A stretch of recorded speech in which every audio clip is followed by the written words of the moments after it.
The dust tasted like death. Sergeant James Bennett pressed his face against the dirt as the world exploded around him.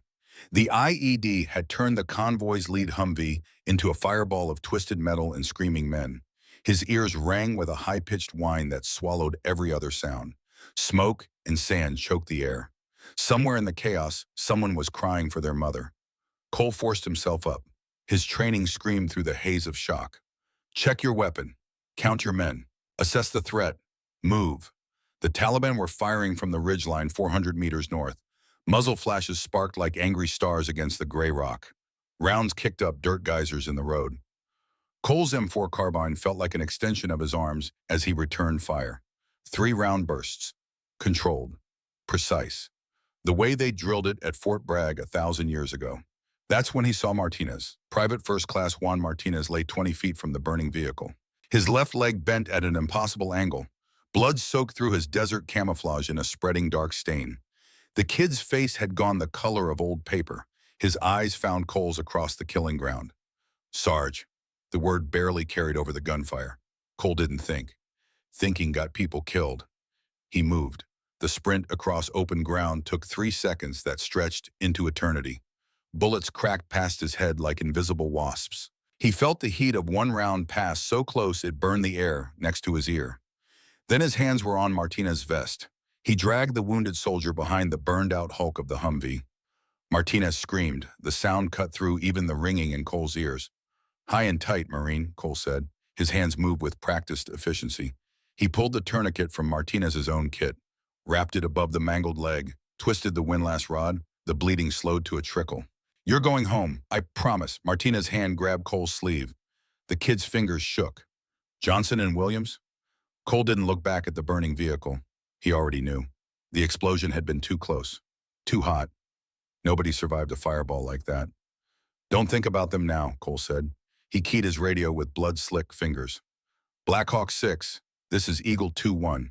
IED strike, 1 urgent surgical. Grid 4-1 Sierra Papa Romeo 734-28901. Taking fire from North Ridge 400 meters. The voice that came back was calm, professional. Roger Eagle 2-1, medevac inbound, ETA 12 minutes. 12 minutes. Cole checked his magazine, half empty. He slapped in a fresh one and laid down suppressing fire. The Taliban rounds came slower now. They were pulling back, probing, testing, waiting to see if the Americans would break. Cole Bennett had never broken. Not in jump school, not in ranger training.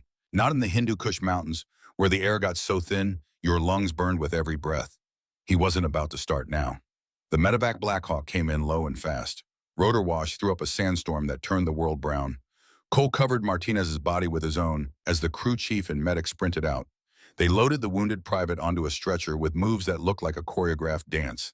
Martinez grabbed for Cole's hand one last time. Sarge, promise me. Promise you'll get me home. Already done, son. Cole squeezed the kid's fingers. Already done. The Black Hawk lifted off in a hurricane of dust and noise. Cole watched it disappear into the gray sky. Then he turned back to the burning Humvee, to Johnson and Williams, to the 2 promises he couldn't keep. The mission report would call it a tactical success. 1 wounded, 2 KIA enemy, force repelled, objective achieved. Cole would get a Bronze Star for valor. Martinez would get a medical discharge and a Purple Heart.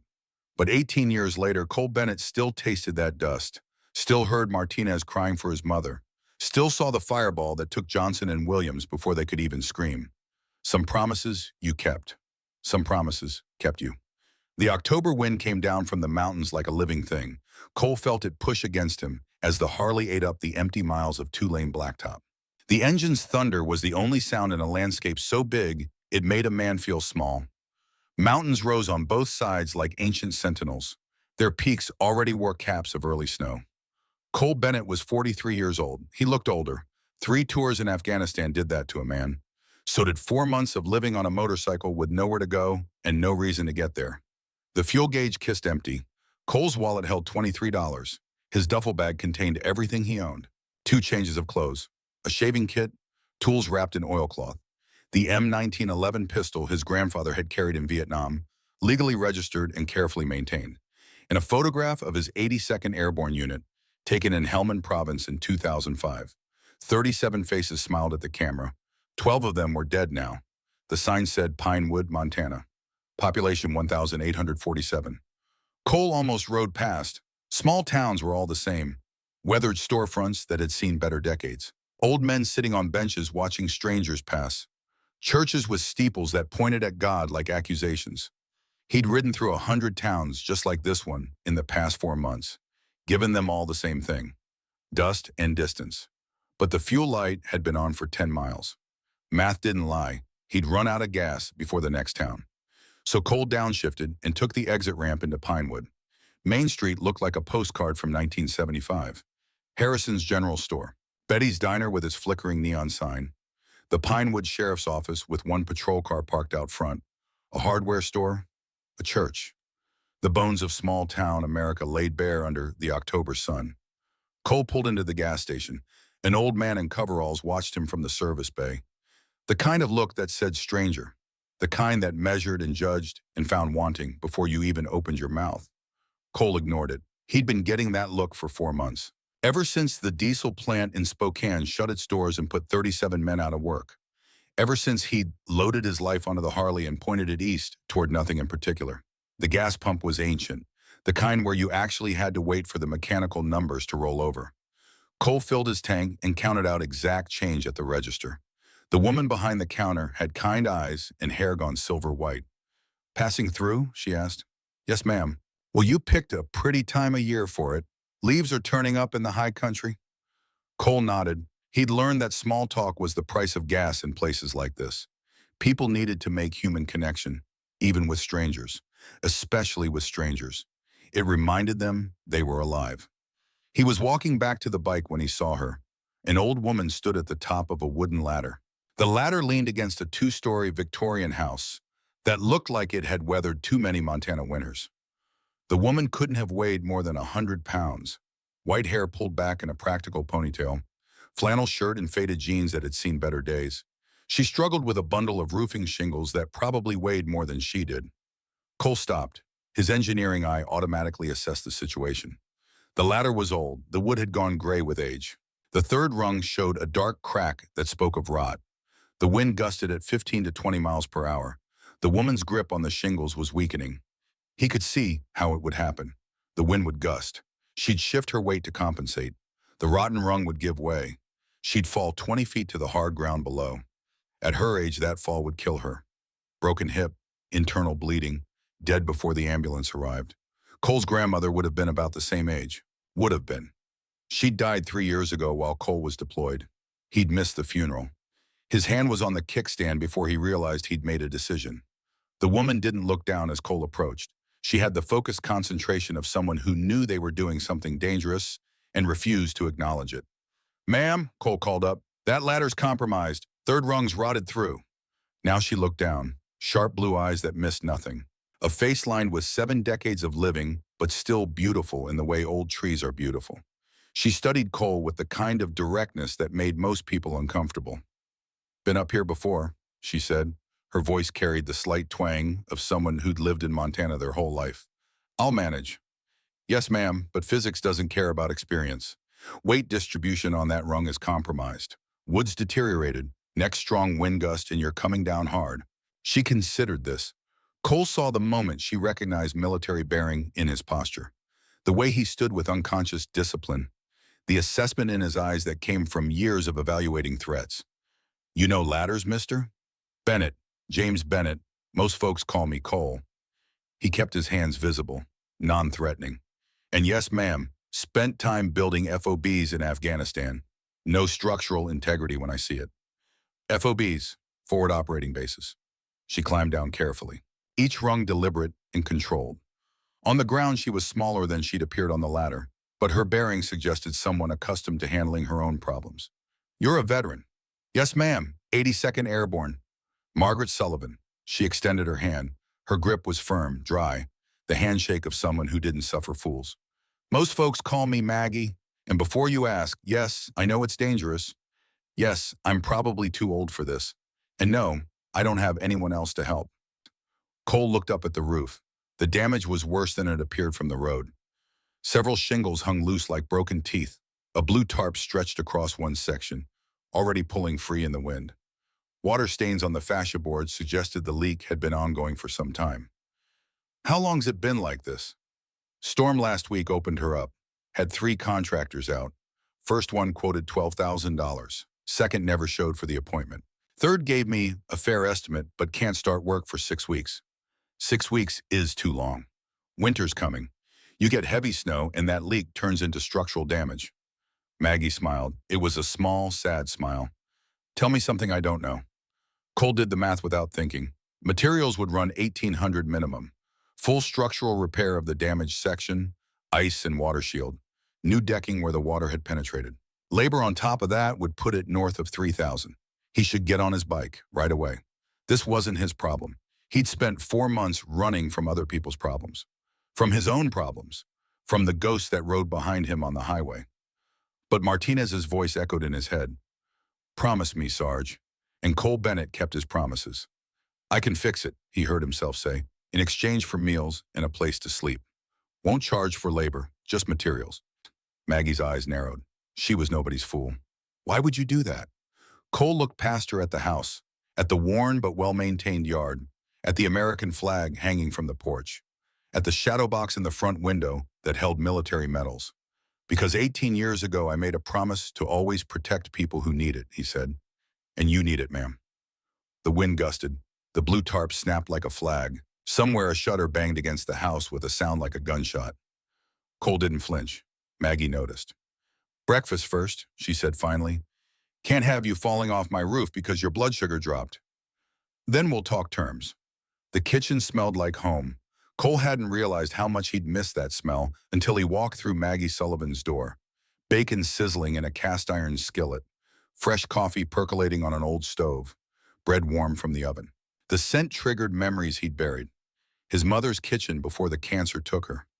Sunday mornings before the world got complicated. Sit, Maggie commanded. She moved around the kitchen with the efficiency of someone who'd cooked in the same space for decades. Coffee's on the counter, sugar's in the bowl, cream's in the icebox if you need it. Cole sat. The wooden chair was old but solid, comfortable in the way things get when they've been used with care for years. He poured coffee into a mug that had "World's Best Dad" printed on the side in faded letters. The kitchen told stories if you knew how to read them. Pencil marks on the doorframe tracked children's heights through the years.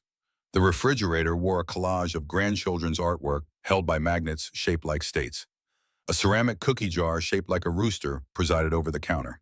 And there on the hook by the window hung a coffee mug that clearly belonged to someone who no longer used it. Cole had seen enough military widows to recognize the signs. Your husband served? He gestured toward the shadow box in the living room. Visible through the doorway, Korean war medals mounted on blue velvet. Korea.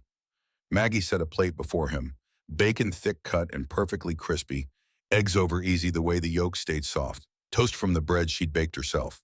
1st Marine Division, 2 tours, came home in 53 different than he left. They all do. You too? Afghanistan, 2 deployments, 2003 and 2005. Maggie poured her own coffee and sat across from him. The nightmares? Most nights.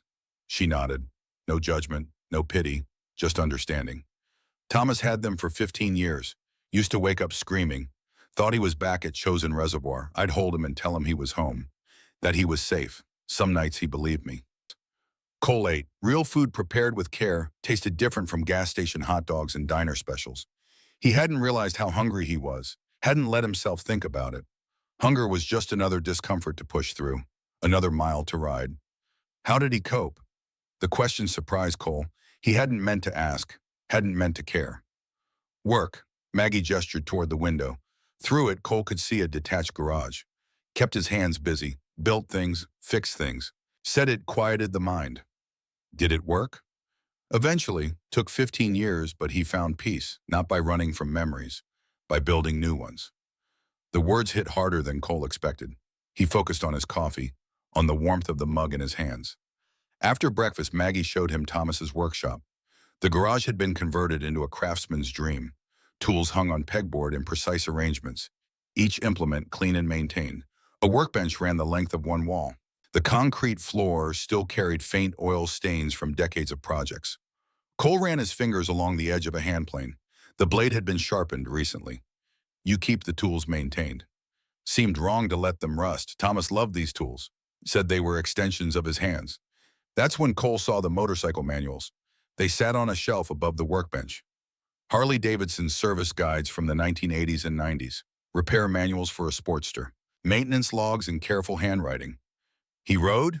Maggie smiled, a real smile this time, one that reached her eyes. Started when he turned 50, said he needed something that was just his, something that reminded him he was still alive and capable of adventure. She pulled a journal from the shelf, leather-bound, the pages worn soft from handling. He kept a diary of the rides, every trip, every road, every sunrise he chased. Cole opened it carefully. Thomas Sullivan's handwriting was precise, almost architectural, each entry dated and detailed. July 12, 1987. Rode to Glacier National Park. Camped at Lake McDonald. Maggie learned to lean into the curves today. She's fearless. We watched the sunrise paint the mountains gold. These are the moments that matter. You rode too? 6 years. Thomas taught me. Said motorcycles were therapy for people who couldn't afford psychiatrists. Maggie's voice went soft. We covered every back road in 3 states. Then his arthritis got bad. Couldn't grip the handlebars anymore. We sold the bikes. Cole closed the journal, handed it back with reverence. He found what worked for him. He found purpose after the war. Something bigger than himself. Maybe you will too. I'm just passing through, ma'am. That's what Thomas said when he first came to Pinewood. Stayed 49 years. Cole didn't know what to say to that. Didn't want to think about staying anywhere. Staying meant attachment. Attachment meant loss. He'd lost enough. I should look at that roof. The damage was worse up close. Cole climbed the ladder properly this time, with safety protocols his combat engineering instructor would have approved. From the roof, he could see the full extent of the problem. Water had penetrated the decking in 3 distinct sections. The felt underlayment had deteriorated along the entire affected area. 2 of the rafters showed signs of moisture damage. The ice dam that formed last winter had done more harm than Maggie realized. This wasn't a patch job. This was full structural repair. Cole climbed down and found Maggie waiting in the yard. She'd brought lemonade. The glass was cold with condensation. Mrs. Sullivan, this is serious structural work. Materials alone will run $1,800 minimum. Labor on top of that. Her face fell, just for a moment. Then she collected herself with visible effort. I have 800 saved. I can do a temporary patch for that, but it won't survive winter. Then we do temporary. It's all I have. Cole looked at the house, at the American flag, at the garden where tomatoes still grew heavy on the vine despite the October chill, at this woman who'd raised a family and taught students and buried a husband and refused to surrender to age or circumstance. Or, he said slowly, I could do it right, in exchange for meals and a place to sleep. We discussed this. Why would you do that? Because I made a promise 18 years ago. Cole met her eyes, held her gaze. To always protect people who can't protect themselves. And right now, you need protection from winter and a failing roof. Maggie studied him. Cole had the sense of being evaluated the way she'd probably evaluated thousands of students over the years, looking past the surface, searching for character. You'll work professionally? No cutting corners? Marine Corps engineering standards, ma'am. And you'll leave when the job's done? Cole hesitated. He'd been so certain of that answer 4 months ago. Now, standing in Maggie Sullivan's yard with Thomas's tools waiting in the garage and the smell of home-cooked breakfast still in his memory, the answer felt less clear. Yes, ma'am, when the roof's done. Then I accept, on one condition. What's that? You eat breakfast with me every morning. Real food, not whatever you've been surviving on. Cole felt something tighten in his chest, something that might have been gratitude or might have been the beginning of attachment. Deal. They shook on it. Maggie's hand disappeared in his, but her grip was firm. We start after you've had a proper meal, she said. Can't have you falling off my roof on an empty stomach. The work felt good, better than good, essential. Cole organized the job site with military precision, tools arranged by function, materials staged for efficient workflow, safety protocols established and followed. He worked methodically, so removing damaged shingles one section at a time, checking each board for rot, assessing the structural integrity of every rafter. The October sun warmed his back.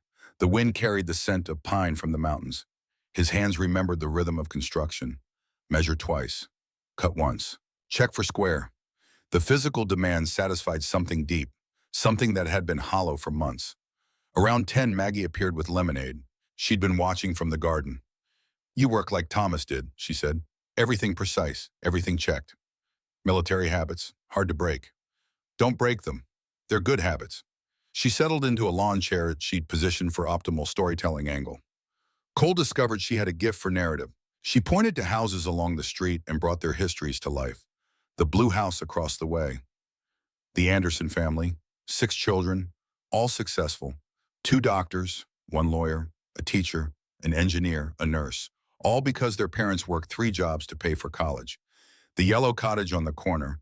Dr. Morrison had practiced there for 40 years, delivered half the babies in Pinewood, made house calls until he was 80, died in his sleep at 92 with his medical bag packed beside the bed. The Victorian on Elm Street. The Patterson house. Old Mrs. Patterson had been the town librarian for 30 years, knew every book in that building, could recommend exactly what you needed to read whether you knew it or not. Cole found himself looking forward to these breaks, to the stories, to Maggie's voice painting pictures of a community bound by shared history. "You taught at the high school?" he asked during one of the pauses. 40 years, English and American literature, started in 1962, fresh out of college and full of ideas about changing the world one student at a time. "Did you change the world?" Maggie considered this seriously. "Changed some small corners of it, I suppose. Had a student named Daniel Foster. Family fell on hard times during the farm crisis. Barely spoke in class when he started my sophomore year. Now he's a federal judge in California." She stood and brushed imaginary dust from her jeans. "Speaking of which, I should start thinking about dinner. You like pot roast?" "Ma'am, I'd eat cardboard if it came from your kitchen." She laughed, a sound like wind chimes. "Then pot roast it is." That evening the phone rang while Cole was securing the last tarp before sunset. He heard Maggie's voice through the open window, warm at first, then increasingly tense. "Bradley, I've told you before. I'm managing just fine." A pause. "No, I don't need someone coming to assess my situation." Another pause. Longer this time. "What do you mean you've been talking to neighbors?" Cole tried not to listen. Failed. The conversation continued for several more minutes. Maggie's responses became increasingly clipped. When she finally hung up, Cole could see the exhaustion in her posture through the kitchen window. He climbed down and knocked softly before entering. Maggie sat at the table. The pot roast simmered on the stove, forgotten. "Trouble with Bo?" he asked gently. "My son David, he's a lawyer in Denver, thinks that gives him the right to manage everyone's life." She looked up at Cole. The sharpness had returned to her eyes. "Someone told him about you. Apparently having a motorcycle rider fix my roof means I'm no longer competent to live independently." Cole felt the familiar weight of being judged by appearance. "I'm sorry, I never meant to cause problems with your family." "You didn't cause anything.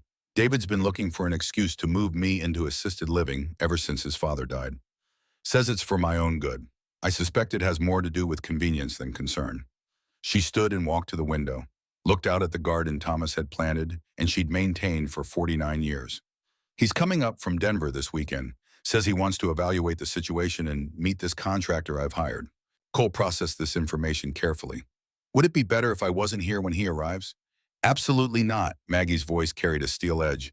"You've done beautiful work and you have nothing to be ashamed of. If David has a problem with my choices, he can discuss it with me directly." She turned to face Cole. "I've been making my own decisions for 78 years, Mr. Bennett. I raised 2 children, taught 3 generations of students, nursed my husband through his final illness, kept this house standing through every storm Montana could throw at it. I will not be treated like a child by my own son." "What do you want to do?" "I want to fight." The resolve in her voice matched the set of her shoulders. "This house, this life, it's all I have left of Thomas, of the family we built together. I won't let David steamroll me just because he thinks he knows what's best." Cole nodded slowly. "Then we fight. I've got some experience dealing with people who think they know what's best for everyone else." Maggie reached over and squeezed his hand. "Thomas would have liked you very much, Cole Bennett." That night, Cole couldn't sleep. The nightmares came like they always did. Martinez bleeding out, Johnson and Williams burning, the promise he'd kept and the 2 he'd broken. The fireworks started at 2 in the morning. Some neighbors' kids setting off early Halloween rockets. The first explosion brought Cole out of bed and onto the floor before he was fully awake. Hard hammering, hands reaching for a weapon that wasn't there. His breath came in short gasps that wouldn't slow down. Afghanistan. He was in Afghanistan. The convoy, the IED, get to Martinez, cover the medevac, return fire. Except he wasn't. He was in a cheap motel room in Pinewood, Montana. The year was 2023. The war had been over for years. He was safe. His hands shook. His body didn't believe what his mind knew. It took 5 minutes for his heart rate to return to normal. 10 before the shaking stopped. By then he was sitting on the floor with his back against the bed, staring at nothing. This was why he didn't stay anywhere, why he kept moving. The nightmares followed him, but at least on the road he could outrun the shame of them, could pack up and leave before anyone saw him broken. But something was different this time. For the first time in months, he had a reason to push through. Maggie's roof, the promise he'd made, work that mattered. Cole pulled his phone from the nightstand, scrolled to a name he hadn't called in years. Martinez, Juan. The call went straight to voicemail. It always did. Cole had never left a message. Didn't know what to say. Sorry I saved you when I couldn't save the others. Glad you survived, but wish they had too. Instead, he typed a text, the first one in 18 years. It's Cole Bennett. I'm doing okay. Hope you are too. He stared at it for a long moment, deleted it without sending. Some conversations weren't ready to happen yet. Morning came too early, but Cole was at Maggie's door by 7. She had coffee ready, and the smell of bacon filled the kitchen. Sleep well? She asked. Well enough. She gave him a look that said she didn't believe him, but wouldn't push. Eat. Long day ahead. While Cole ate, she packed a thermos with coffee and wrapped sandwiches in wax paper. Gets hot up on that roof, she explained. You'll need to stay hydrated. After breakfast, they walked to Harrison's General Store, a narrow building squeezed between the post office and a shop that sold quilts. The proprietor, Bill Harrison, looked Cole up and down with careful neutrality. Morning, Maggie? Harrison's voice was warm. What brings you in so early? Need roofing supplies, Bill. This is Cole Bennett. He's helping me with the repairs. Harrison's handshake was firm but cautious. Roofing work. That's skilled labor. I've done my share, Cole replied evenly. They selected materials methodically. Rolls of felt underlayment, bundles of architectural shingles to match the existing roof, roofing nails and flashing for the problem areas. Cole ran quick calculations in his head, estimating coverage and waste factors with precision. You'll want some ice and water shield for those valleys, Cole suggested, pointing to the specialized membrane. Costs more up front, but saves trouble down the road. Harrison's attitude shifted slightly. Not many folks know about ice and water shield. Not many folks have spent winters in Montana or built structures that had to survive rocket attacks. The total came to $1,647. Cole pulled out $847 in cash, everything he had left. Maggie covered the remaining $800. Harrison watched the transaction with new interest. You planning to stick around Pinewood? Just fixing a roof. That's what they all say, Harrison grinned. My wife said the same thing 40 years ago. Still here.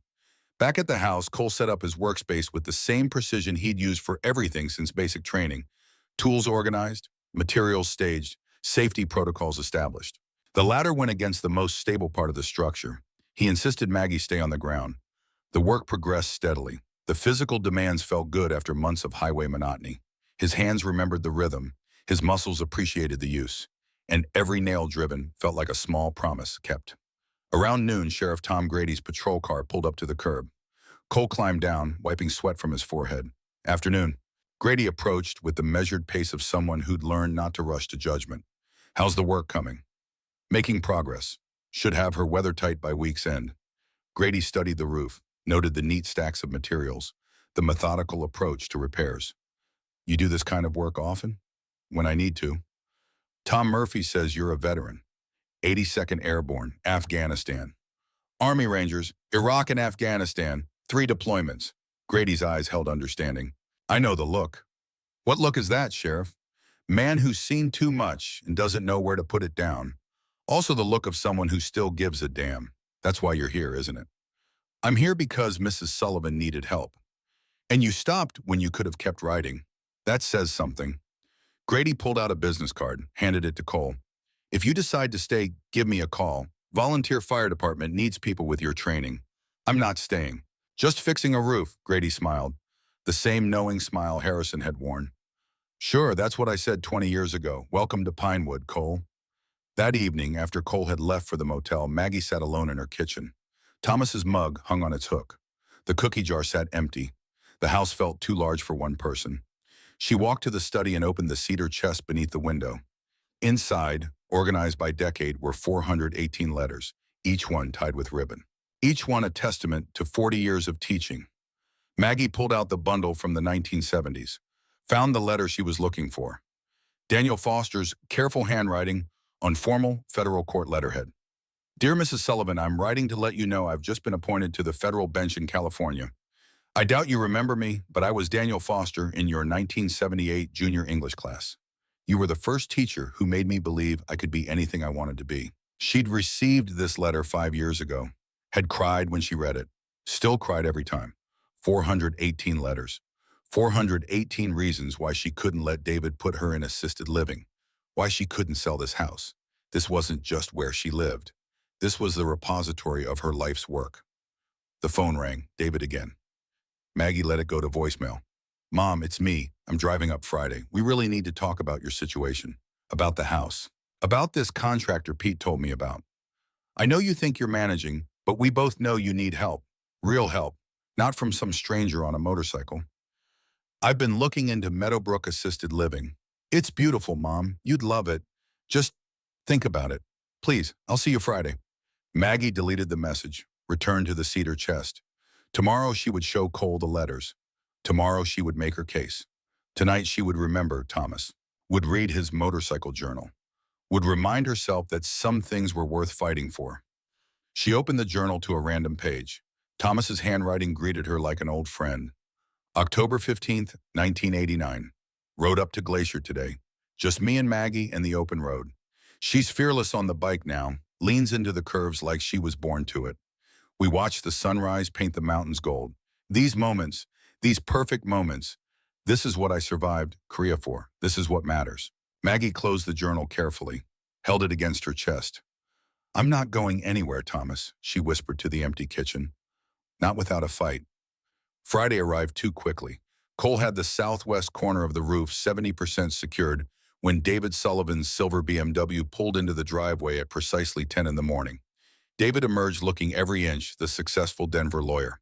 Expensive suit, polished shoes, leather briefcase that probably cost more than Cole's motorcycle. He was 52 but looked younger. The kind of man who jogged every morning and counted calories. His eyes found Cole on the roof, narrowed with instant judgment. Cole had seen that look before. The assessment that starts with motorcycle and leather jacket and ends with conclusions about character. He'd learned to ignore it, mostly. Mr. Sullivan, Cole climbed down, extended his hand. James Bennett. David's handshake was brief, professional, cold.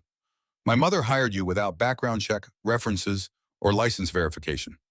Your mother needed help. I had the skills. We worked out an arrangement. An arrangement? David's tone made it sound dirty. That's what concerns me.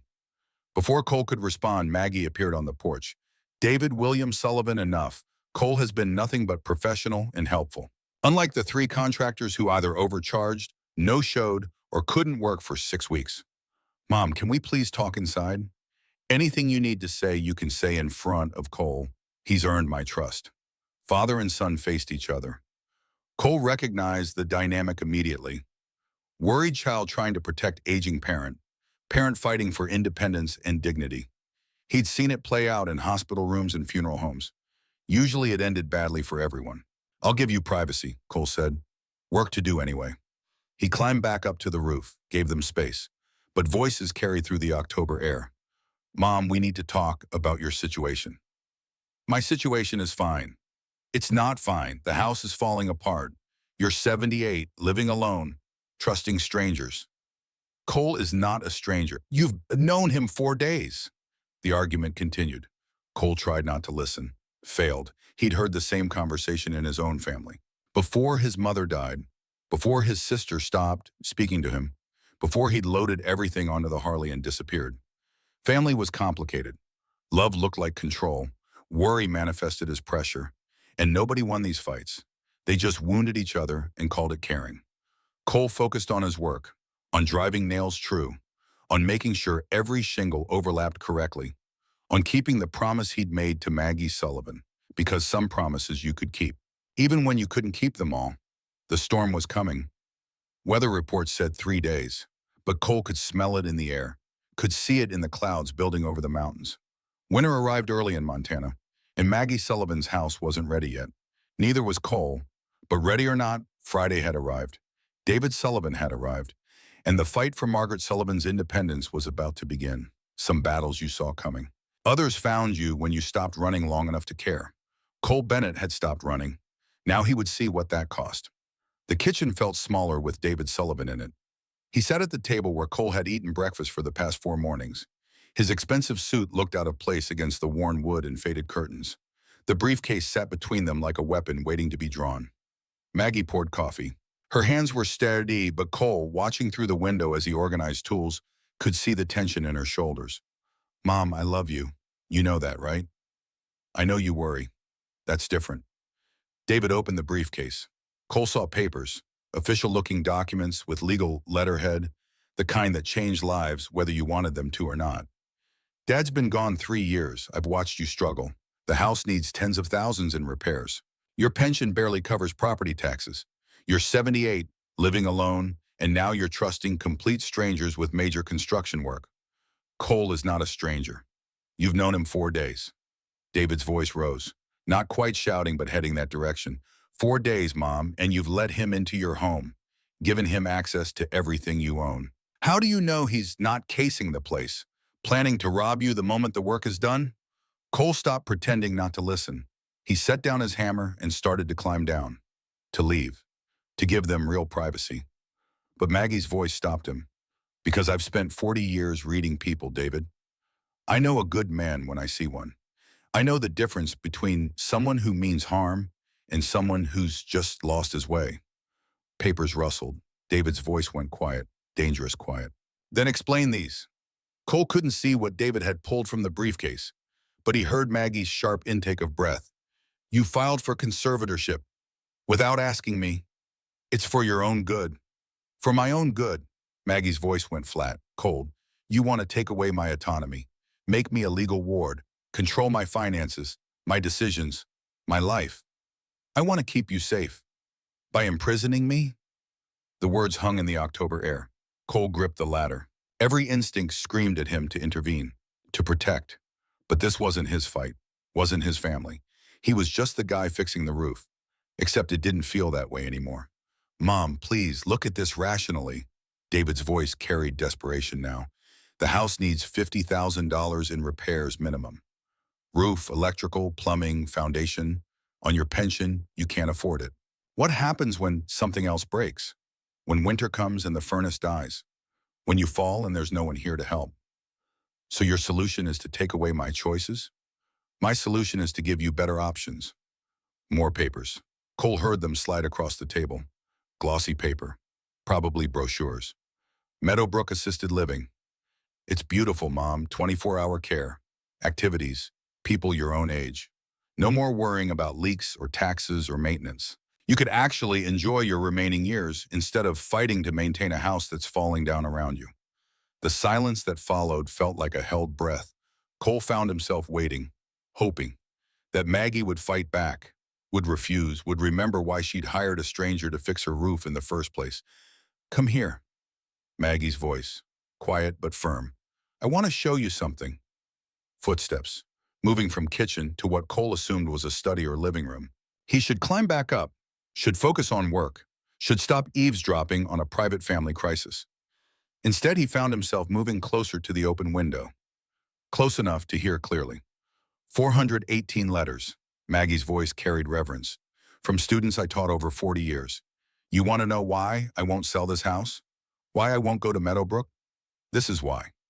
Paper rustling, letters being pulled from bundles, ribbons sliding free. "Daniel Foster. You remember him? Pete Holloway's grandson. I taught him in 1978.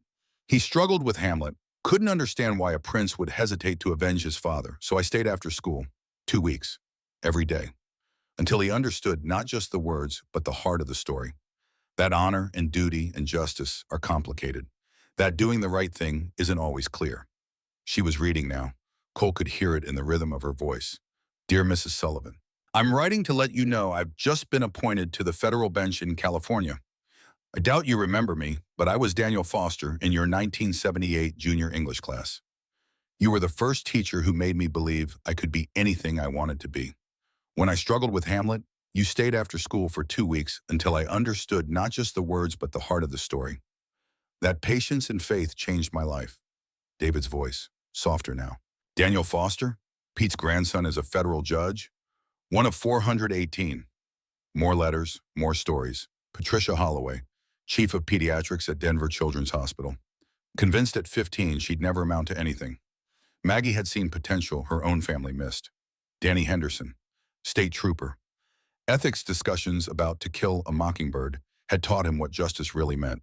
Rebecca Crawford, family lost their farm in the 90s. Came to Maggie's class speaking broken English, convinced she was worthless. Maggie spent her own money buying books, stayed after school for 2 years. Where is she now? David asked.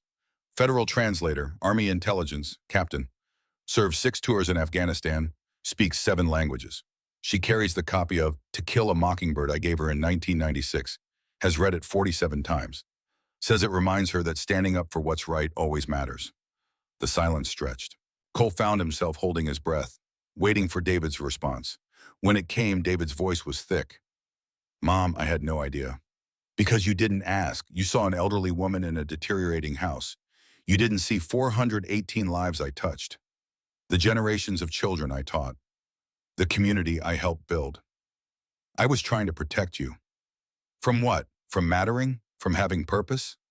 Maggie's voice rose. Not angry, passionate.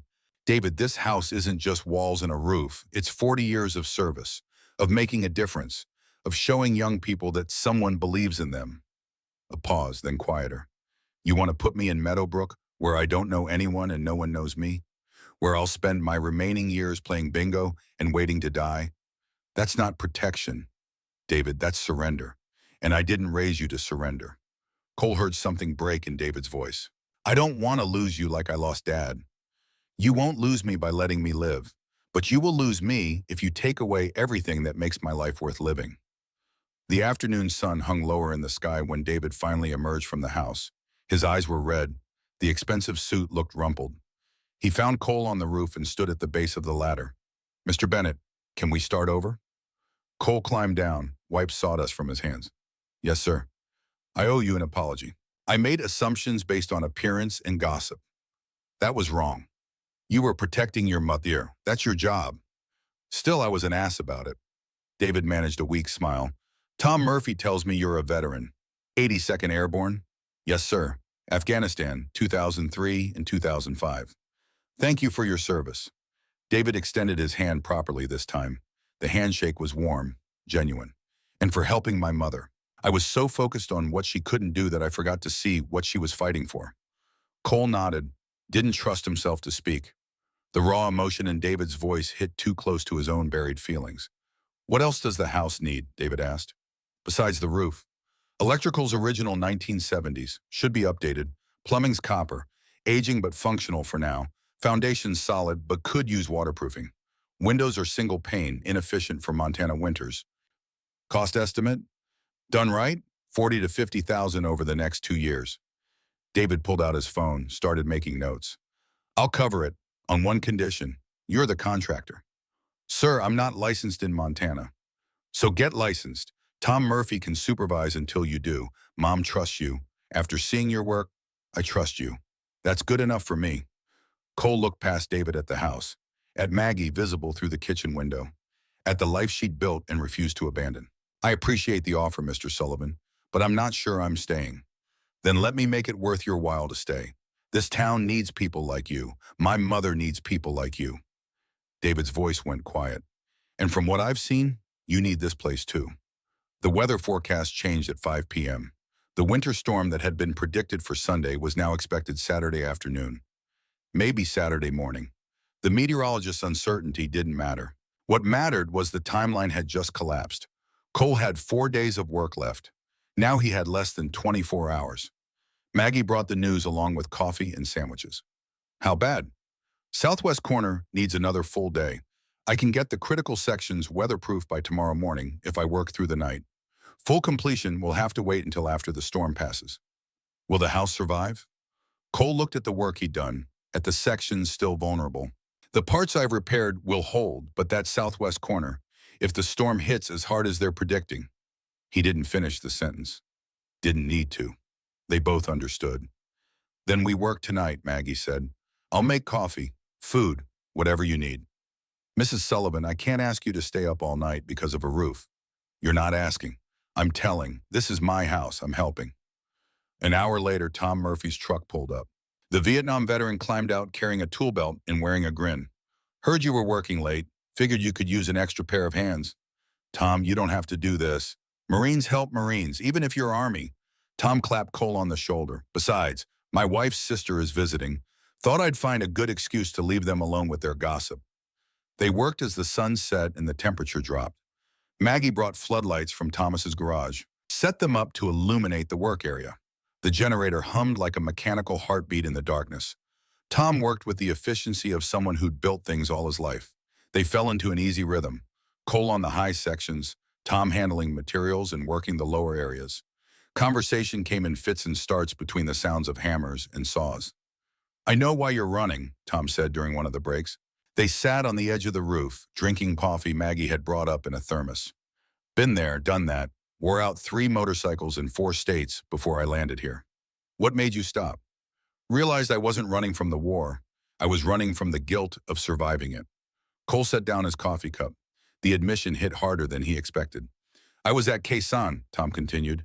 1968, siege lasted 77 days, lost half my platoon, came home and couldn't settle, couldn't sleep, couldn't look my own mother in the eye because I'd lived and better men had died.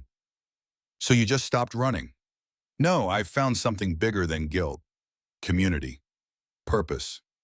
Reason to get up that wasn't just avoiding nightmares. Tom pointed toward the town below. These people needed things built. I knew how to build. Simple as that. Cole thought about Martinez, about the phone call he'd never answered. I saved 1 man, lost 2 others. What do I say to the one I saved when I couldn't save them all? You say I'm glad you're alive. You say your life matters. You say what you need someone to say to you. I don't know if I can. Not yet, but you will. Tom stood, stretched his back.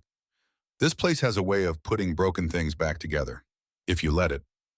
They worked until 2 in the morning. The southwest corner was 70% secure when exhaustion finally forced them to stop.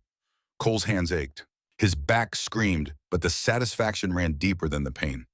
Maggie had soup waiting in the kitchen. She'd stayed up the entire time, monitoring the weather, making food, being present. I don't know how to thank you, Cole said. The words felt inadequate. No thanks needed. This is what neighbors do. I'm not a neighbor. I'm just passing through. Maggie smiled, that knowing smile that said she saw through him. Thomas said the same thing, stayed 49 years. Saturday morning arrived with clouds the color of old bruises. The temperature had dropped 20 degrees overnight.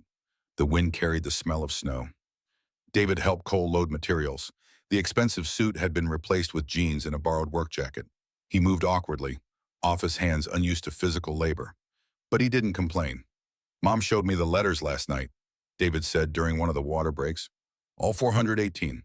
We stayed up until 3 reading them. Cole measured a board, marked it for cutting.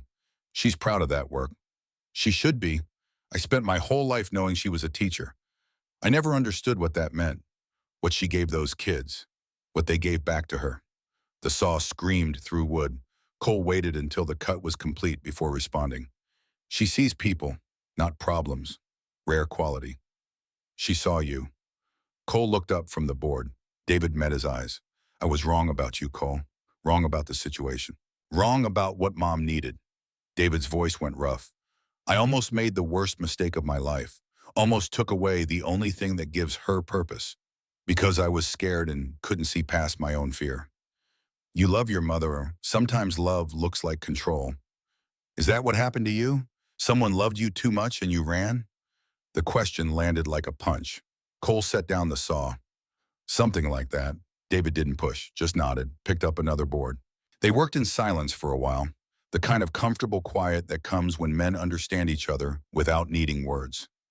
At noon, the first snow flurries started, light at first, then heavier. The storm was coming faster than predicted. Cole made the call. We're out of time. I can get a tarp over the vulnerable section. That'll have to hold until the storm passes. They worked frantically. Cole and David and Tom Murphy, who'd returned with more materials, and his wife Helen, who brought food and moral support. The wind picked up, the temperature dropped. Snow began to accumulate on the roof, making footing treacherous. By 3 p.m., they'd done everything possible. The critical sections were weatherproof. The southwest corner had a heavy-duty tarp secured with enough fasteners to survive a hurricane. It wasn't perfect, but it would have to be enough. The storm hit in full force at 7 p.m. Wind howled around the house like a living thing. Snow fell so thick it turned the world white. Inside, Maggie's kitchen had become a refuge.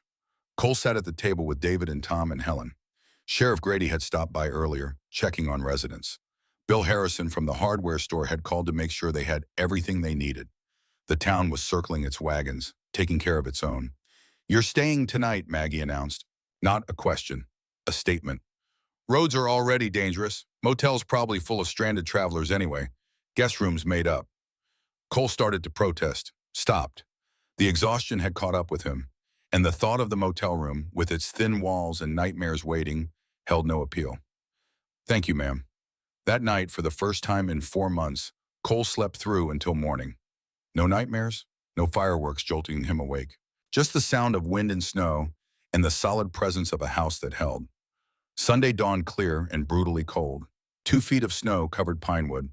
The mountains wore fresh white like royal robes, and Maggie Sullivan's roof, battered by wind and weighted with snow, held firm. Cole stood in the yard, coffee steaming in his hands, and studied his work. Every section he'd repaired showed no signs of stress. Even the tarped corner had survived. The house stood strong. Good work. David appeared beside him, his hair stuck up in odd angles. He'd slept on Maggie's couch. "Mom's roof hasn't looked this good in years. Still needs completion work after the weather clears." But it held, that's what matters. They stood in comfortable silence, watching the sun paint the mountains gold. Cole felt something shift inside him, something that had been wound tight for months beginning to loosen. His phone buzzed, a text message, from a number he recognized but hadn't heard from in 18 years. "Sarge, it's Martinez. I call every year. You never answer. But I keep trying because you saved my life and I want you to know it mattered. I'm married now, 2 kids, teaching high school history in Phoenix, living the life you gave me. Thank you doesn't cover it, but thank you. Call me sometime, please." Cole stared at the message. Read it 3 times. His hands shook. "Bad news?" David asked. "No, just someone I've been avoiding." "Important person?" "I pulled him out of an IED blast in Afghanistan. He calls every year on the anniversary. I never answer." David considered this. "Why not?" "Because 2 others died in that blast, Johnson and Williams. I saved Martinez but couldn't save them. What do I say to the one I saved when I failed the other 2? You say I'm glad you're alive." David's voice went soft. "You say I did what I could. You say I'm sorry it wasn't enough. And you let him thank you for the gift you gave him." Cole looked at the message again, at the life Martinez described. Kids, teaching, purpose, all because Cole had kept a promise 18 years ago. His thumb hovered over the call button. 18 years of guilt, 18 years of running. Maybe it was time to stop. He pressed call. Martinez answered on the second ring. "Sarge?" "Yeah, Martinez, it's me." The sound that came through the phone might have been a laugh, or might have been a sob. "You answered, after 18 years. You actually answered." "I did. Are you okay?" "Where are you?" "Montana, small town called Pinewood, fixing someone's roof." "You stopped running?" Cole looked at the house, at the roof he'd repaired, at Maggie visible through the kitchen window, making breakfast, at David standing beside him like an unlikely friend, at Tom Murphy's truck pulling up with more supplies for the final work. "Yeah, Martinez, I think I stopped running." "Good. That's good, Sarge." Martinez's voice thick with emotion. "Johnson and Williams. They wouldn't want you running. They died so you could live, so I could live. Don't waste that." "I'm trying not to. Call me again, next week, next month. Just call me." "I will. I promise." "You keep your promises, Sarge. I know you do." After hanging up, Cole stood in the snow staring at his phone. David waited patiently. "Feel better?" David finally asked. "Feel like I can breathe. First time in a long time." They walked back to the house together. Maggie had breakfast ready, pancakes and bacon and coffee strong enough to wake the dead. The kitchen felt warm, felt like home. "I have a question," Maggie said as they ate, "about the garage apartment. Cole looked up from his pancakes. Ma'am? It's been empty 3 years. Thomas always meant to fix it up. Make it livable. Never got around to it. She poured more coffee with studied casualness. You could stay there, make it your base, do the repairs on this house properly, maybe take on other work in town. Mrs. Sullivan, I appreciate the offer, but I don't know if I'm ready to stop moving. I'm not asking you to stay forever. I'm asking you to stay long enough to finish what you started. The roof, the house, maybe yourself. David set down his fork. She's right, Cole. You've got skills this town needs. You've got character we need. And from what I've seen, you need this place as much as it needs you. Tom Murphy, who'd let himself in through the back door, added his voice. Pinewood Veterans Association meets Tuesday nights. We could use another member. Someone who understands. Cole looked around the table, at the faces watching him with hope and acceptance, at the offer being made. Not just a place to sleep, a place to belong. I'll think about it, he said finally. Maggie smiled. That's progress. Thomas said the same thing when he first arrived, and he thought about it for 49 years. Monday morning brought phone calls. Margaret Patterson from the town council. She'd heard about the roof, about Cole's work, about David's visit and Maggie's stand for independence. Word traveled fast in small towns. We want to do something, Margaret said. Maggie had the phone on speaker so Cole could hear while he worked. To honor you, to thank Cole, to show the community what we value. Margaret, that's not necessary. It absolutely is. Let us do this, Maggie. Monday evening, Church Fellowship Hall, the whole town. After hanging up, Maggie looked at Cole with something like apology in her eyes. I'm sorry, Margaret means well, but she doesn't know when to leave well enough alone. Cole secured another shingle. It's fine, ma'am. Small towns take care of their own. I've seen it before. You'll come, though, to the gathering? He should say no, should finish the roof and ride away before attachment became permanent, before Pinewood became home and leaving became impossible. But Martinez's words echoed in his head. They died so you could live. Don't waste that. I'll be there, Cole said, and somewhere deep in his chest, where the guilt and grief had lived for 18 years, something that felt like hope began to grow. The roof would be finished by Tuesday. The gathering was Monday night, and Cole Bennett, who'd been running for 4 months from ghosts and failures and promises broken, was about to discover that stopping could be its own kind of courage. Monday evening came too quickly. Cole stood in front of the motel bathroom mirror trying to make himself presentable. He traded the leather jacket for a clean flannel shirt, swapped the motorcycle boots for something less road-worn, combed his hair for the first time in weeks. The man staring back looked almost civilized. Almost. The scars were still there, the ones on his face from that firefight outside Kandahar, the deeper ones that didn't show. 18 years of carrying dead men on his back, 4 months of running from everything that mattered, 3 days of discovering that stopping hurt worse than moving. His phone buzzed. David Sullivan. Mom's nervous, won't admit it, but she's pacing, could use moral support before the crowd arrives. Cole pocketed the phone and headed for the door. The Harley sat in the parking lot like a patient animal, waiting, ready to run if he gave the word. But tonight the bike could wait. Tonight he'd made a promise. And Cole Bennett kept his promises. The church fellowship hall buzzed with activity when Cole arrived at 5:30. Margaret Patterson directed traffic like a field marshal. Tables appeared in neat rows. Chairs materialized from storage closets. Someone was hanging a banner that read, Community Appreciation Night, in hand-painted letters. Cole found Maggie in the kitchen. She wore a navy blue cardigan and pearl earrings. Her hair had been styled, makeup applied with a light touch. She looked elegant, nervous, beautiful in the way women who've lived full lives are beautiful. You look nice, Cole said. Maggie's hand went to her throat. I feel ridiculous. All this fuss over a roof. It's not about the roof, you know that. Then what's it about? You standing up, refusing to disappear, reminding people that age doesn't mean irrelevance. Cole leaned against the counter. You scared them, in a good way, made them remember what dignity looks like. Maggie's eyes went bright. Not quite tears, but close. Thomas would have hated this. He never liked being the center of attention. Good thing it's not about him then. It's about you, about 418 letters and 40 years of service. Let them honor that. David appeared in the doorway. His wife Jennifer stood beside him. 3 teenagers trailed behind like reluctant satellites. The grandchildren Cole had heard about but not met. Mom, David crossed the kitchen in 3 strides. Embraced Maggie like he hadn't seen her in years instead of hours. You ready for this? No, but I suppose that's never stopped me before. The doors opened at 6. People flooded in like a human tide. Former students who'd driven from Denver and Boise and Billings. Neighbors who'd lived on Maggie's street for decades. Town council members. The coffee shop crowd who'd gossiped about Cole now showed up to apologize with their presence. Cole stood near the back, watching. The room filled beyond capacity. 120 people, at least. Maybe more. All for a 78-year-old English teacher who'd refused to give up her house. Sheriff Grady appeared at Cole's elbow. Quite a turnout. Maggie's loved. That she is. Question is, you planning to stick around long enough to be part of it?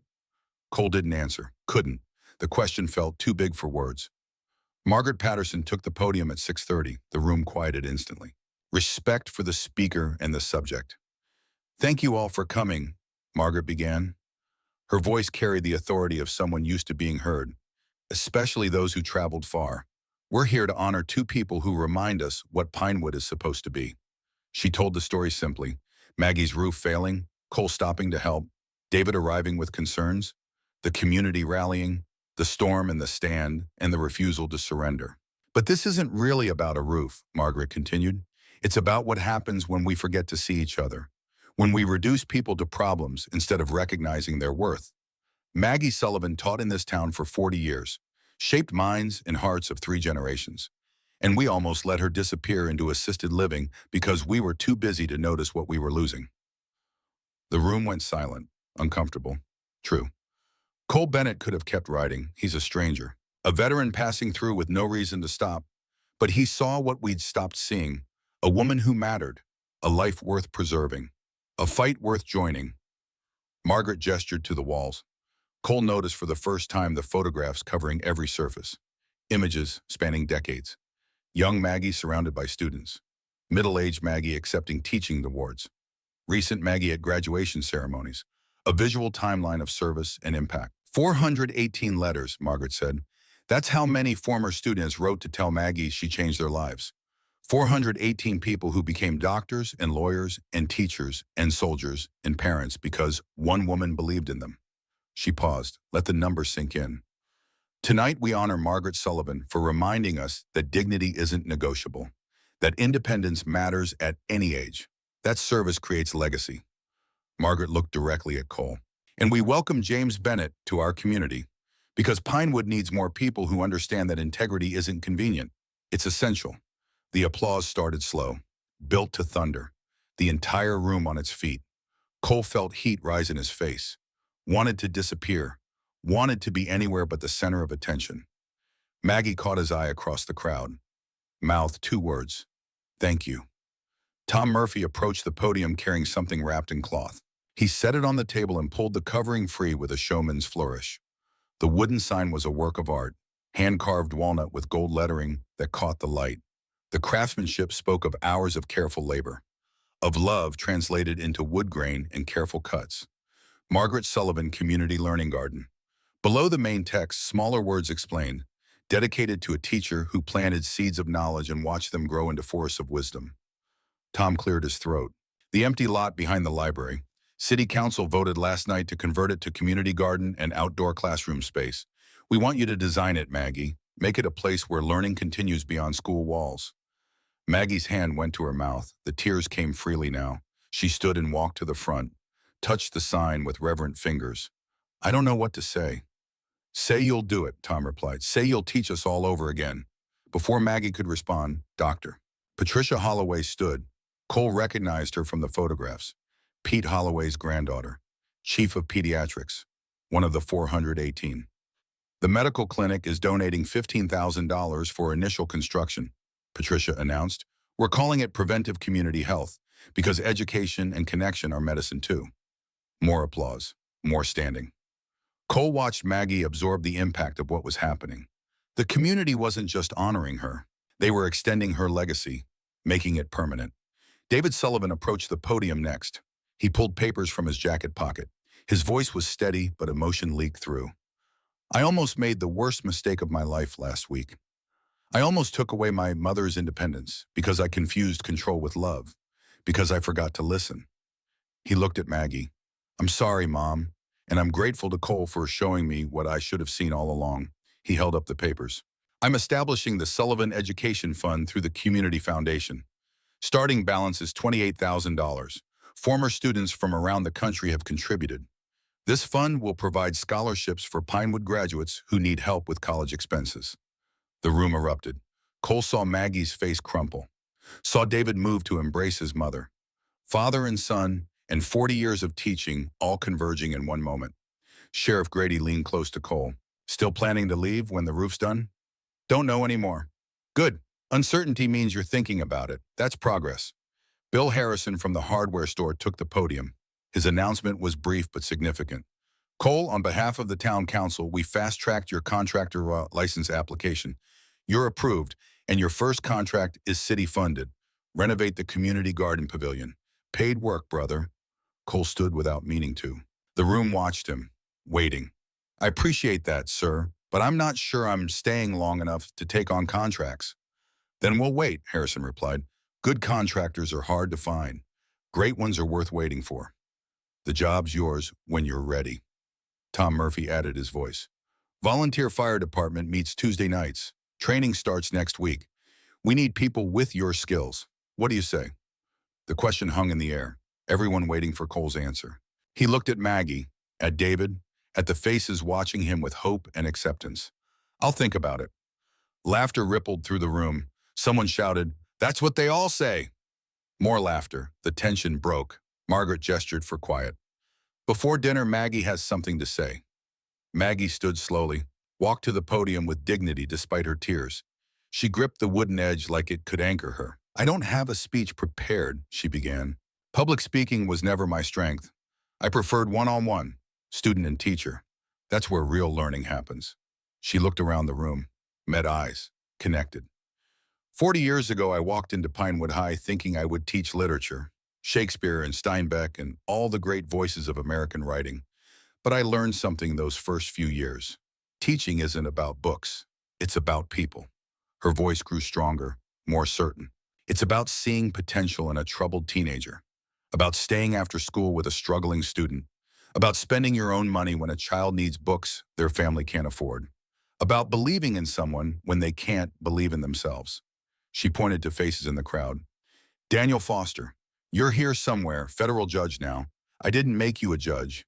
I just showed you that Hamlet's struggle with honor and duty could teach you something about justice. A man in his 50s stood, raised his hand, nodded. Patricia Holloway, I didn't make you a doctor. I just saw what your family couldn't see during hard times. That you were brilliant. That poverty didn't define your potential. Patricia stood, blew Maggie a kiss across the crowded room. Danny Henderson, state trooper, I didn't give you courage. I just helped you understand that doing what's right matters more than doing what's easy. One by one, Maggie called them out. Teachers and soldiers and business owners and parents. Each one standing, each one remembering. The room became a living testament to 40 years of service. You all think I taught you, Maggie said, her voice thick now. But you taught me that one person armed with belief and determination can change the world. One student at a time, one conversation at a time, one act of faith at a time. She turned to Cole. This week, Cole Bennett reminded me of something I'd forgotten. That accepting help isn't weakness. That community means showing up. That integrity costs, but it's always worth the price. She gestured to David. My son came here convinced I couldn't take care of myself. He left understanding that independence isn't stubborn pride. It's the right to live with dignity and purpose, to matter, to contribute, to refuse to disappear just because you've aged. The room was silent except for scattered sniffling, grown men wiping eyes, women openly crying. This house, these letters, this life. Maggie's voice broke, steadied, continued. It's not about me, it's about all of us, about what we build together, about standing up for what matters even when it's hard, about refusing to let fear or age or circumstance diminish who we are. She smiled through tears. Thomas always said that legacy isn't what you leave behind when you die. It's what you build while you're alive, and ours, this community's legacy, is just beginning. The standing ovation lasted 2 full minutes. Cole watched Maggie absorb the love flowing toward her, watched her accept what she'd earned, watched her stand tall in the acknowledgement of a life well lived, and something in Cole's chest Something that had been frozen for 18 years began to thaw. Dinner was potluck abundance, casseroles and roasts and salads and desserts covering every available surface. People filled plates and found seats, and conversations bloomed like flowers after rain. Cole tried to stay invisible, failed. Former students wanted to shake his hand, thank him for helping Maggie. Veterans wanted to talk about service and brotherhood. Town council members wanted to discuss future projects. He was cornered by the coffee pot when the motorcycle sound interrupted everything. Different engine. Not a Harley, something smoother, more refined. The conversations near the window stopped. People turned to look. Cole felt his pulse quicken. No reason for it, just instinct honed by years of combat. Something important was arriving. The door opened. A woman in riding leather stepped through, 43 maybe, dark hair streaked with gray, helmet tucked under her arm, eyes scanning the room with military precision until they found Maggie. "Mrs. Sullivan?" Maggie's fork clattered to her plate. She stood so fast her chair scraped. "Rebecca?" "Yes, ma'am, Rebecca Crawford." The woman's voice cracked. "I've been riding 3 days to get here." The room went absolutely silent, everyone watching. History unfolding in real time. Maggie crossed the distance in seconds, embraced Rebecca like a long-lost daughter, both women crying, the kind of tears that come from places too deep for words. "I was in D.C. when I heard," Rebecca said into Maggie's shoulder. "Someone posted about the gathering on Facebook, about how you stood up to your son, how a veteran helped you, about the letters." She pulled back, reached into her jacket, pulled out a worn paperback book. The cover was creased, pages yellowed with age and use. "This is the copy of To Kill a Mockingbird you bought me in 1996. I was 14. My family had just lost our farm. We had nothing. I had no hope." Rebecca opened the book, showed Maggie the receipt still tucked inside the front cover. $27. "I know because I saw this.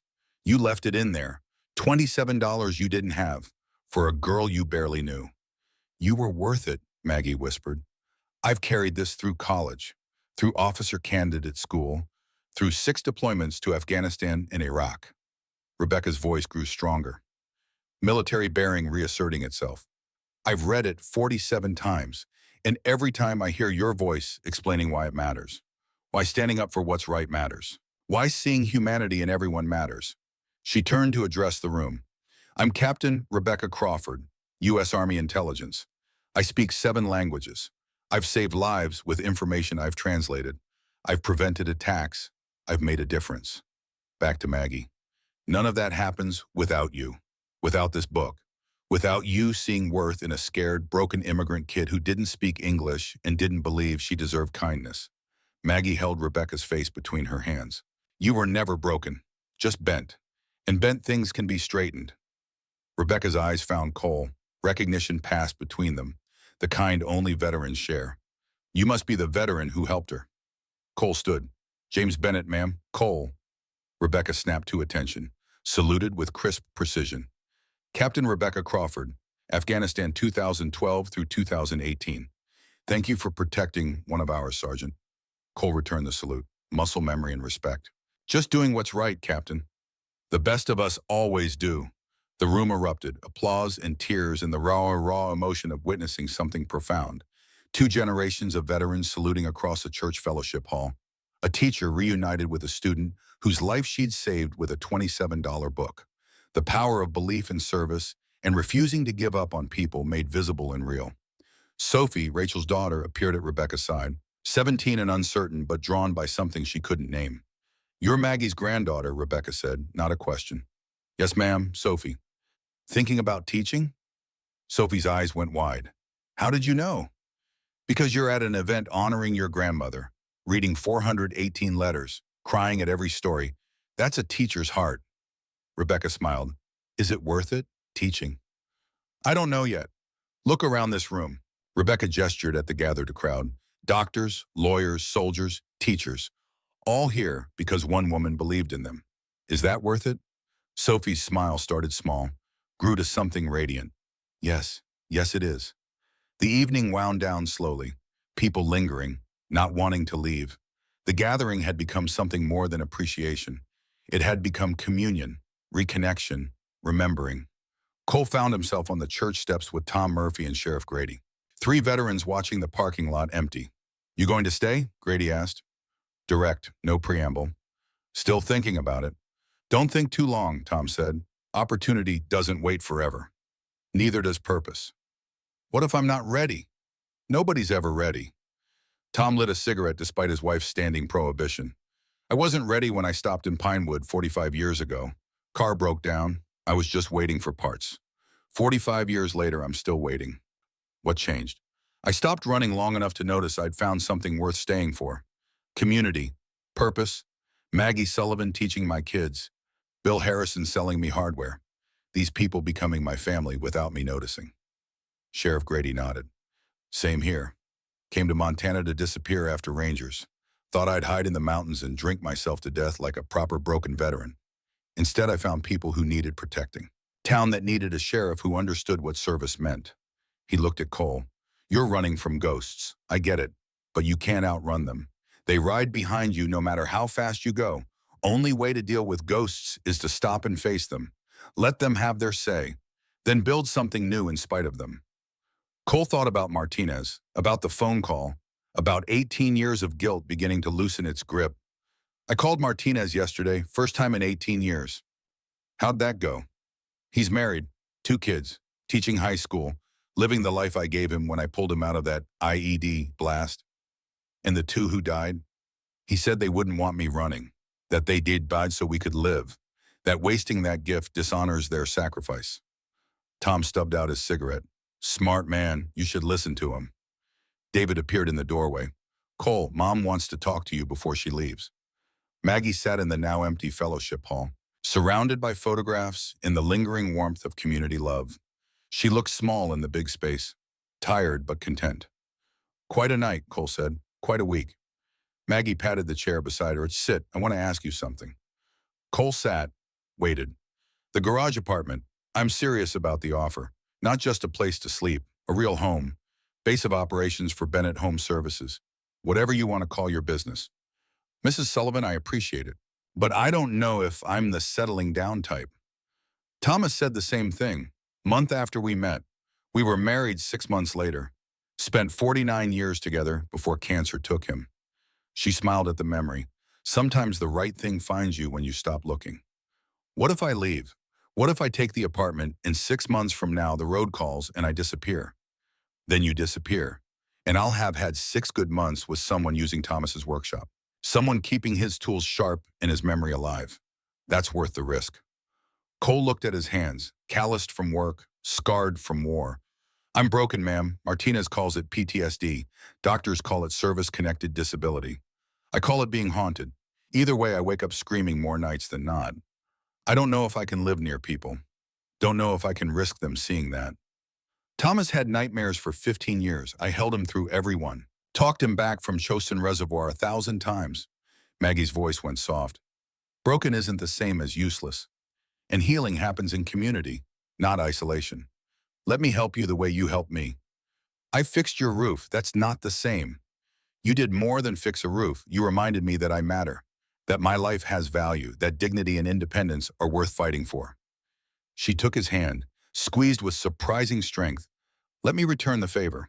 Let me show you that you matter too, that your life has value beyond war and ghosts and running. 2 months passed like a dream half remembered. Cole moved into the garage apartment on a Tuesday, spent 3 weeks renovating it to livable standards, installed new electrical, updated plumbing, built a bedroom loft and workshop space. Tom Murphy supervised and helped. David sent money. The town watched a broken-down garage become a home. Bennett Home Services opened for business on December 1st. Cole's first contract was the community garden pavilion. Second was electrical work for the Anderson family. Third was a full renovation of Dr. Morrison's old office building. Word spread, quality work, fair prices. A veteran who showed up on time and did what he promised. By Christmas, Cole had more contracts than he could handle alone. He hired 2 employees, both veterans, both struggling, both finding purpose in building things that mattered. The nightmares didn't stop, but they came less frequently. And when they came, Tom Murphy or Sheriff Grady or Bill Harrison would show up the next morning, coffee in hand, ready to listen or work or just sit in comfortable silence. Brotherhood took many forms. Martinez visited in January, brought his wife and kids. spent a week in Pinewood meeting the people who'd helped Cole stop running. The two men spent hours in Thomas's workshop, talking about Afghanistan, about Johnson and Williams, about survivor guilt and the weight of promises kept and broken. "I'm glad you stopped," Martinez said on the last night. "Glad you found this place, these people, yourself. I'm not sure I've found myself yet. You're looking, though. That's more than you were doing 6 months ago." Rachel Sullivan visited in February. David's sister brought Sophie, who wanted to see the grandmother she barely knew. The 3 generations of Sullivan women spent days in the study, reading letters, telling stories. Sophie soaked it up like parched ground, drinking rain. "I'm going to be a teacher," Sophie announced at dinner one night. "Like Grandma, like Rebecca. I want to see people the way they do." Maggie cried, happy tears. Legacy extending another generation. April brought warmth in the community garden grand opening. Cole had built the pavilion himself. Post and beam construction, open sides, cedar shake roof, benches surrounding a central teaching space. His best work. The kind of building that would stand 100 years. The dedication ceremony drew everyone. 418 letters had become invitations. 93 former students attended. Doctors and lawyers and teachers and soldiers. Everyone with a story about how Margaret Sullivan had changed their lives. The governor came. Media cameras. State news coverage. But Cole barely noticed.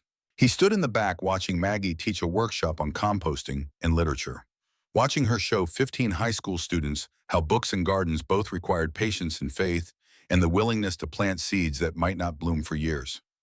Tom Murphy found him afterward. "You staying now, or still thinking about it?" Cole looked at the garden, at the people, at the community he'd become part of without meaning to.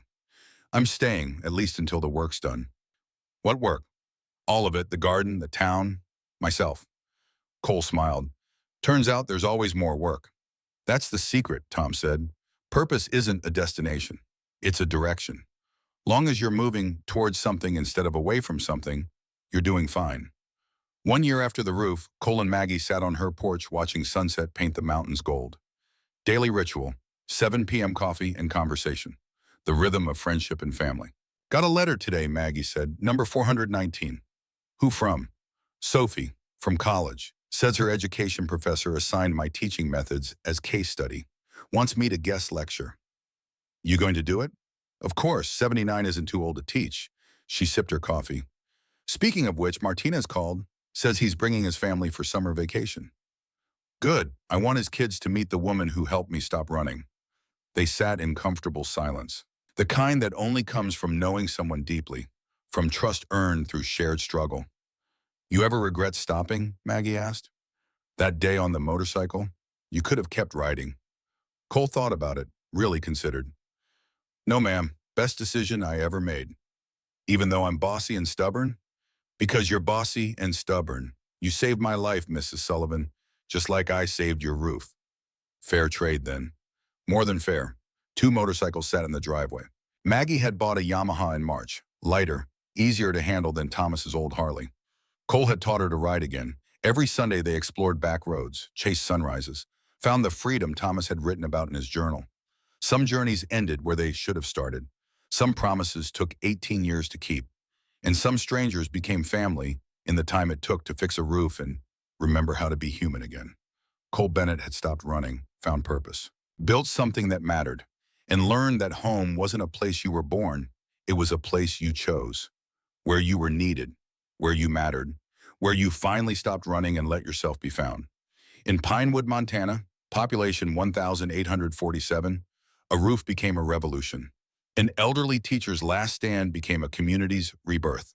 A broken veteran discovered that the road doesn't always lead away. Sometimes it leads home. And sometimes, if you're very lucky, it leads to both. Epilogue. The dedication plaque on the community garden pavilion read simply, "Built by James Cole Bennett, veteran and friend, in honor of Margaret Sullivan, teacher and guide, and Thomas Sullivan, who showed us all that the road teaches freedom, but staying teaches love." Beneath the words, carved into cedar that would last generations, were 2 more lines. "Some promises take years to keep." This one was worth the wait. On Tuesday nights, the Pinewood Veterans Association met in the pavilion. Old wars and new, Vietnam and Iraq and Afghanistan, Korea and peacetime service. Men and women who'd seen things they couldn't unsee, but learned to live with the weight together. Cole Bennett taught construction skills to high school students every Thursday. Sophie Sullivan helped when she came home from college. 17 kids learned to measure twice and cut once, to respect materials and take pride in work, to build things that would outlast them. And every morning at 7, Cole and Maggie drank coffee in her kitchen, talked about the day ahead, made plans for projects and gardens, and the quiet satisfaction of work that mattered. Martinez called every October, the anniversary of the IED blast. But now Cole answered. Now they talked for hours. About families and teaching in the strange paths that led home. Johnson and Williams were still dead. That would never change. But their deaths had purchased life for Martinez. For Cole.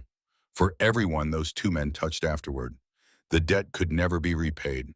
But it could be honored through service, through building, through refusing to waste the gift their sacrifice had given. Some nights the nightmares still came, but they came less often. And when they did, Cole knew where to find coffee and brotherhood and the understanding that only comes from shared wounds. He'd stopped running, found home, built legacy, and learned that broken things given time and care and community could be made whole again. Not perfect, not unmarked, but whole, and that was enough. In Pinewood, Montana, where mountains touched sky and communities still remembered how to care for their own, Cole Bennett had finally found what 18 years of running couldn't give him. Peace, purpose, home. The roof held firm through every winter. The garden grew, the letters multiplied, and the legacy of service continued. One student, one veteran, one act of faith at a time. Some promises you kept.